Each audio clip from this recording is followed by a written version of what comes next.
आज मैं आपको एक्सरसाइज 2.1 के बारे में बताने वाला हूँ। तो इसमें क्या है, पूर्ण संख्याओं के गुण, प्रॉपर्टीज ऑफ होल नंबर्स। पूर्ण संख्याओं में कुछ गुण होते हैं और वो गुण कौन कौन से हैं? समवर्त गुण, क्लोजर प्रॉपर्टी,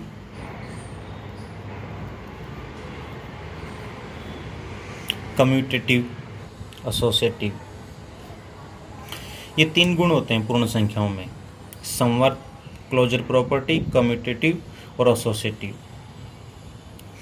और 4 ऑपरेशंस है हमारे पास में। एक एडिशन, सब्ट्रैक्शन, मल्टीपल और डिवाइड। योग, वैकलन, गुणा और भाग। इन 4 ऑपरेशंस में ये तीनों प्रॉपर्टी लागू होती हैं या नहीं होती, ये हम देखेंगे आज। तो इसको हम एक टेबल के रूप में व्यक्त करेंगे लास्ट में। पहले हम देख लेते हैं ये इनमें अप्लाई होता भी है या नहीं होती, कौन सी प्रॉपर्टी इनमें अप्लाई होती, कौन सी प्रॉपर्टी नहीं अप्लाई होती है और किस ऑपरेशन में होती है, यदि कोई प्रॉपर्टी अप्लाई भी होती है तो। ये 4 ऑपरेशन है हमारे पास में, 4 संक्रियाएं हैं।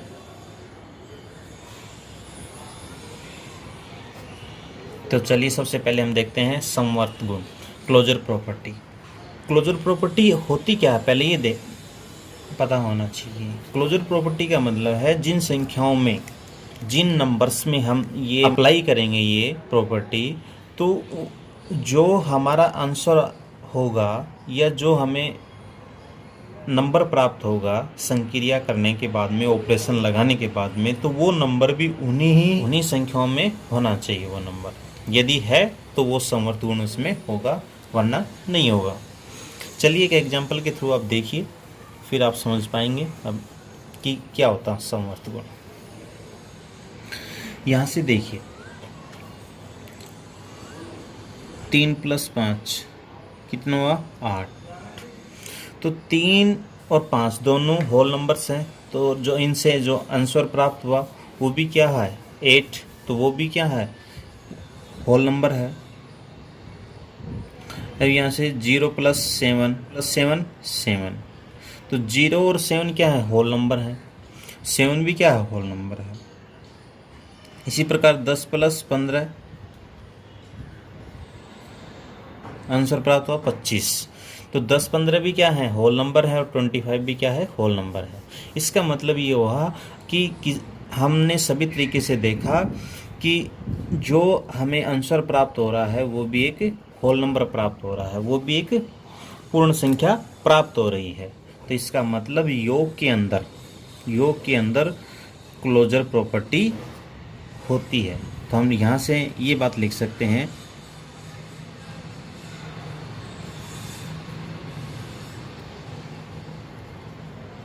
पूर्ण संख्याएं योग के अंतर्गत समवर्त क्लोजर गुण होता है, क्लोजर गुण होता है। सब्सट्रैक्शन में देखिए, मैं यहाँ से अब लिखूँ कि 4 - 3 कितना प्राप्त हुआ, 1। ये 1 क्या है, होल नंबर है। दूसरा एग्जांपल देखिए, 2 - 5 तो कितना प्राप्त हुआ, -3। तो -3 एक पूर्ण संख्या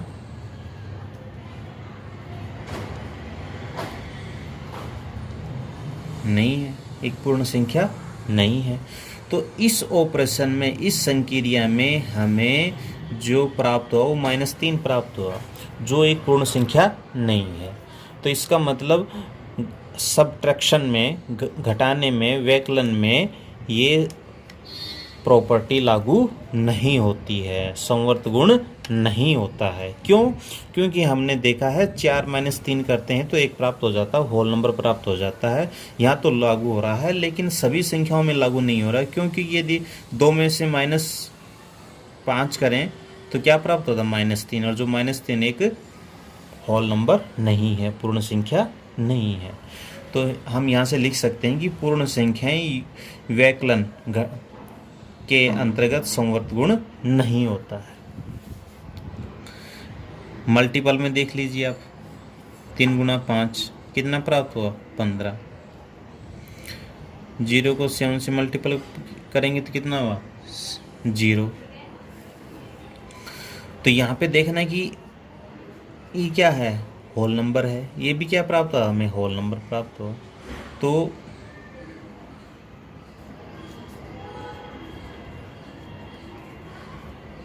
पूर्ण संख्याएं गुणा के अंतर्गत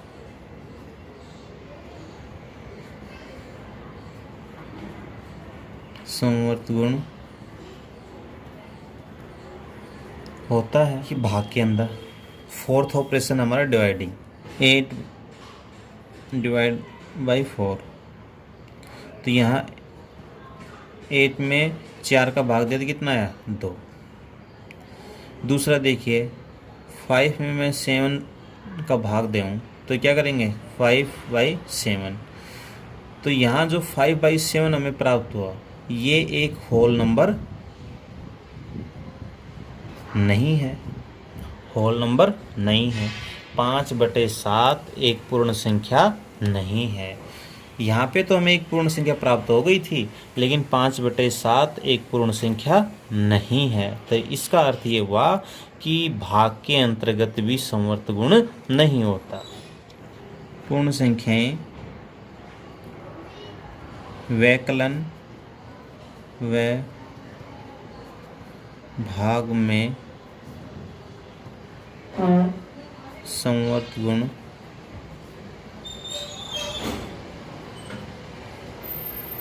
नहीं होता है। तो मैंने एक टेबल बनाई है, उसमें हम लिख देते हैं क्लोजर प्रॉपर्टी। ये प्रॉपर्टी मैंने लिखी है क्लोजर, कम्यूटेटिविटी और एसोसिएटिवली। ये 3 प्रॉपर्टी लिखी हैं। इधर ये 4 ऑपरेशंस हैं। तो देखिए, योग के अंदर संवर्त गुण होता है क्योंकि हमने देखा ऊपर 3 + 5 8 होते हैं और 10 + 15 25 होते हैं। तो जो भी आंसर प्राप्त हो रहा है वो पूर्ण संख्याओं में प्राप्त हो रहा है। तो ये संवर्त गुण होता है। व्यकलन में क्लोजर प्रॉपर्टी नहीं होती है, क्योंकि यदि हम 2 - 5 करते हैं तो -3 प्राप्त होता है, जो एक पूर्ण संख्या नहीं है। मल्टीपल में ये गुण होता है, और भाग में, डिवाइडिंग में ये गुण नहीं होता है। क्रम विनिमेयता, तो इसमें भी हम वही देखेंगे। योग, घटाना, गुणा, भाग।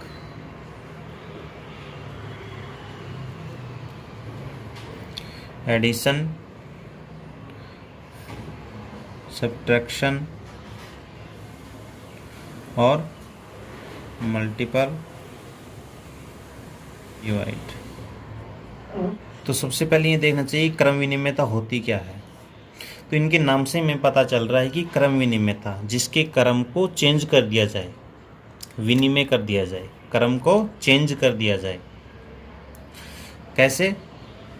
जैसे a × b है तो b × a कर दें, या a + b है तो b + a कर दें। ऐसे करने पर उनके मान में कोई परिवर्तन नहीं होना चाहिए। यदि परिवर्तन नहीं होता है तो उनमें कम्यूटेटिव प्रॉपर्टी लागू होती है, और यदि उनमें ये विनिमय करने पर, उनके क्रम में चेंज करने पर आंसर हमारा भिन्न आता है, तो ये प्रॉपर्टी लागू नहीं होती वहाँ पे। अब देखिए, 3 + 5 आंसर कितना आया? 8। अब हम 5 + 3 कर दें तो आंसर कितना है 8। तो दोनों ही पोजीशन में आंसर क्या मिला 8। आंसर क्या मिला 8। ऐसे ही 0 + 7 करें तो 7 और 7 + 0 करें तब भी 7। तो यहाँ पे भी दोनों ही पोजीशन में हमें क्या प्राप्त हुआ 7। तो इसका मतलब ये हुआ योग के अंदर कम्यूटेटिव प्रॉपर्टी होती है। तो यस, अब देखिए घटाने में मैं यहाँ से 3 - 5 करूँ तो कितना प्राप्त होता है -2। और मैं यहाँ से 5 - 3 करूँ तो कितना प्राप्त होता है 2। तो यहाँ देखिए भिन्न आंसर है, यहाँ -2 है और यहाँ पे 2 है। तो अलग अलग आंसर प्राप्त हो रहा है, क्रम चेंज करने पर अलग अलग आंसर प्राप्त हो रहा है। इसका मतलब कम्यूटेटिव प्रॉपर्टी इसमें लागू नहीं होती है। तो यहाँ क्या आ जाएगा नो। ऐसे ही मल्टीपल में देखिए आप, तो मल्टीपल में मैं 3 × 5 करूँ तो कितना है 15। दूसरा 5 × 3 करूँ तो तब भी 15। तो दोनों ही केस में आंसर क्या है सेम है। मैं 0 को 7 से मल्टीपल कर दूं तब भी 0 है, या 7 को 0 से मल्टीपल करूं तब भी 0 है। तो दोनों ही केस में आंसर क्या आ रहा है सेम। तो यहाँ कम्यूटेटिव प्रॉपर्टी लागू है, क्योंकि क्रम में चेंज करने पर कोई फर्क नहीं पड़ रहा है, क्योंकि हमारा आंसर सेम है। तो यहाँ पे ये नियम लागू होता है। यस, अब डिवाइड में देखिए, तो यहाँ 8 में 4 का भाग दिया तो 8/4/2, यहाँ आंसर हमें प्राप्त हुआ 2। लेकिन यदि 4 में 8 का भाग देंगे तो 4/8 1/2, यहाँ पे हमें आंसर प्राप्त हुआ 1/2। तो दोनों केस में आंसर क्या है भिन्न है। दोनों ही केस में आंसर क्या है भिन्न है। क्रम चेंज करने पर आंसर हमारा अलग आता है। इसका मतलब ये प्रॉपर्टी इसमें लागू नहीं होती है। यहाँ है 9। तो हमारी उसमें टेबल में हम नोट करते हैं, योग के अंदर कम्यूटेटिव प्रॉपर्टी होती है, फ्रैक्शन में नहीं, मल्टीपल में होती है, डिवाइड में नहीं होती। सहचारिता, तो यहाँ पे भी सहचारिता में भी क्या है, ये इसमें भी हम देखेंगे वही जो 4 ऑपरेशन है।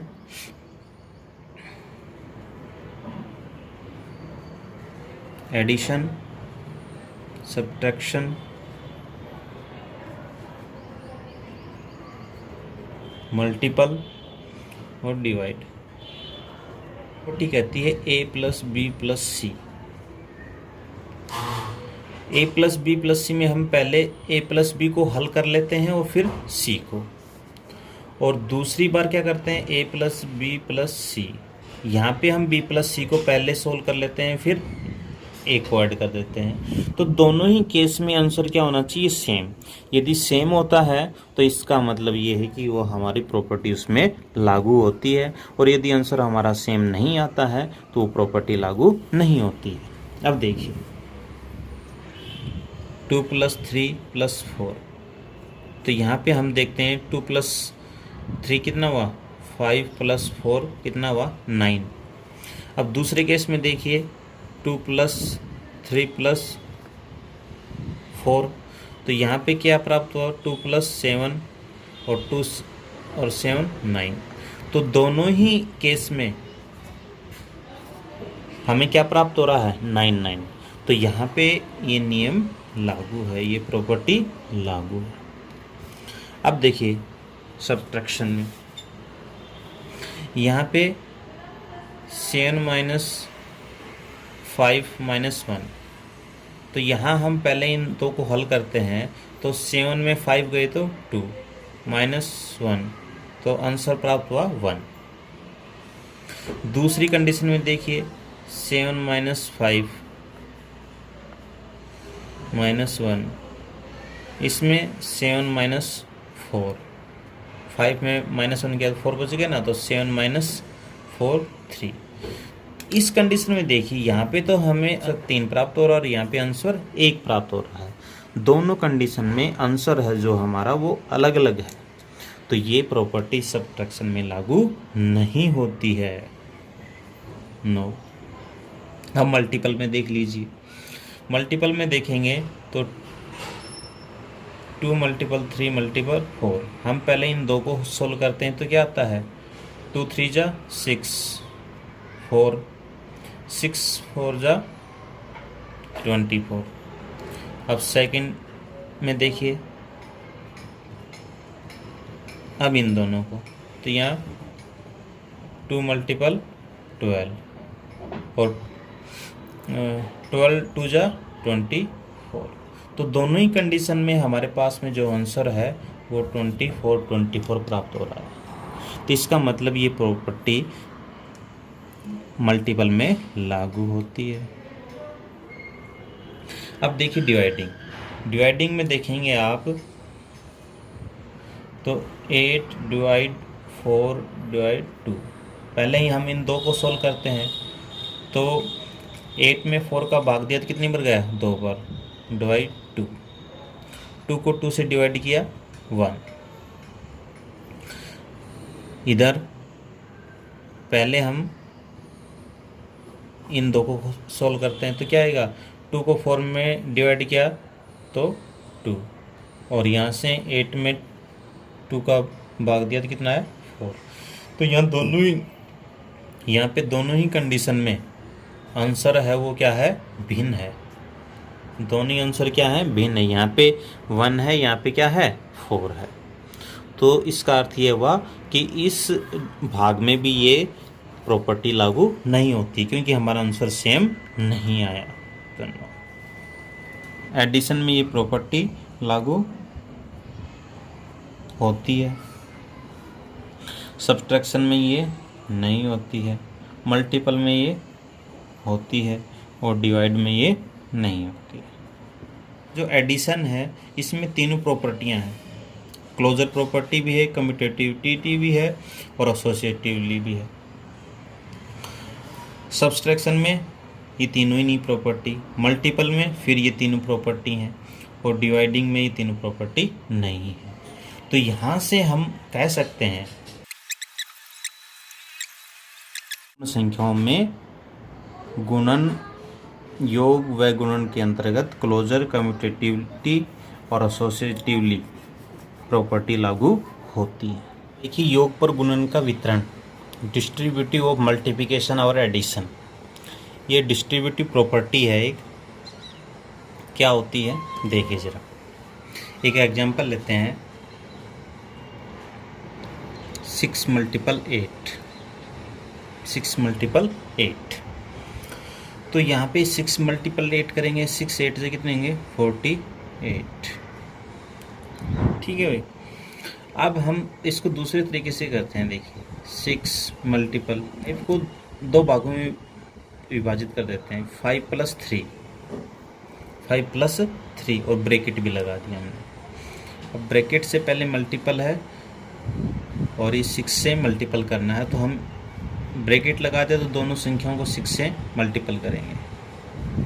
देखिए 6 मल्टीपल 5, 6 मल्टीपल 3। तो यहाँ 6 5 जा 30 और 6 3 जा 18, दोनों को ऐड करेंगे तो 48। तो देखेंगे आप कि दोनों ही कंडीशन में जो आंसर है वो हमारा सेम है। दोनों ही कंडीशन में जो आंसर है वो हमारा सेम है। तो ये देखना है कि हमने इसको दो भागों में विभाजित कर दिया थोड़ा और इजी करने के लिए। तो ये क्यों मेथड अपनाते हैं, कुछ बड़ी संख्याएं होती हैं जिनको थोड़ा इजी करने के लिए, उनका मल्टीप्लिकेशन इजी हो, इसलिए हम योग पर गुणन का वितरण प्रॉपर्टी मेथड अपनाते हैं। इससे कोई भी आंसर में हमारे में कोई भिन्नता नहीं आती है, आंसर हमारा सेम रहता है, लेकिन जो करने का जो प्रोसेस है वो थोड़ा इजी हो जाता है। इस वजह से हम ये प्रॉपर्टी अपनाते हैं, लागू करते हैं। तो इस यहाँ पे आप देखिए कि 8 को हमने 2 भागों में विभाजित कर दिया, तो इस प्रॉपर्टी को हम क्या कहते हैं, योग पर गुणन का वितरण, डिस्ट्रीब्यूटिव प्रॉपर्टी ऑफ मल्टीप्लिकेशन और एडिशन। तत्समक अवयव योग और गुणन के लिए, identity for addition and multiplication. तो देखिए पहले हम एडिशन के लिए देखते हैं, योग के लिए। 7 + 0 कितने होते हैं भाई, 7। 5 + 0 5। 0 + 15 15। 0 + 26 26। इन चारों एग्जाम्पल में हमें क्या प्राप्त हुआ भाई, 0 में हम जो नंबर ऐड कर रहे हैं या किसी नंबर में 0 ऐड कर रहे हैं, तो जो हमें नंबर ही प्राप्त होता है जो 0 में ऐड किया जाता है। तो देखिए चारों स्थिति में वो सेम, यहाँ 7 ऐड किया है 0 में तो 7, 5 ऐड किया है तो 5, यहाँ 0 में 15 ऐड किया तो 15, 0 में 26 ऐड किया तो 26। तो इसलिए हम यहाँ पे कह सकते हैं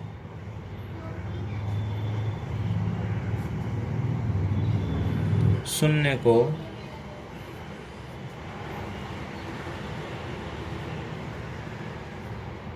पूर्ण संख्याओं में योग के लिए तत्समक अवयव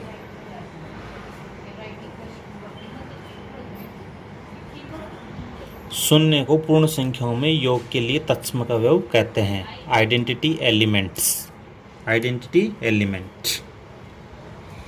और यहाँ इसको शून्य को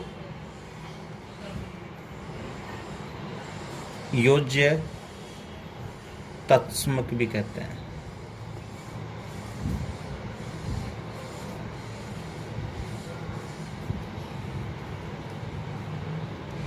शून्य को योज्य तत्समक भी कहते हैं। अब देखिए गुणन के लिए तत्समक अवयव।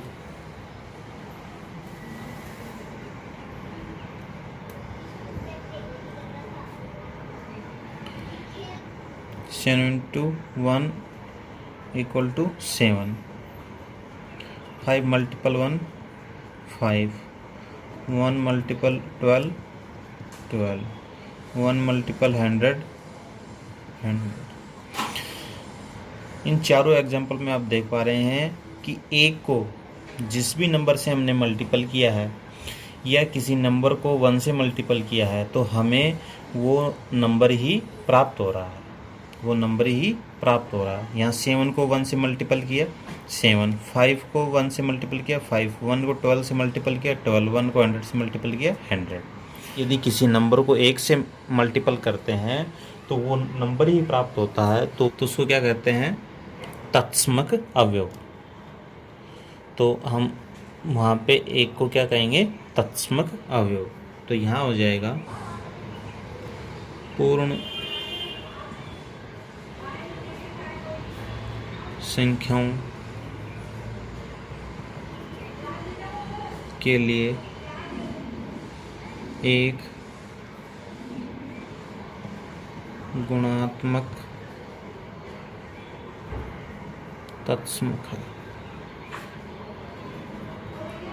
एक क्या है, गुणात्मक तत्समक है भाई। क्यों? क्योंकि जब एक को किसी संख्या से मल्टीपल करते हैं तो वो संख्या ही हमें प्राप्त होती है। तो ये थी तत्समक अवयव, आइडेंटिटी एलिमेंट।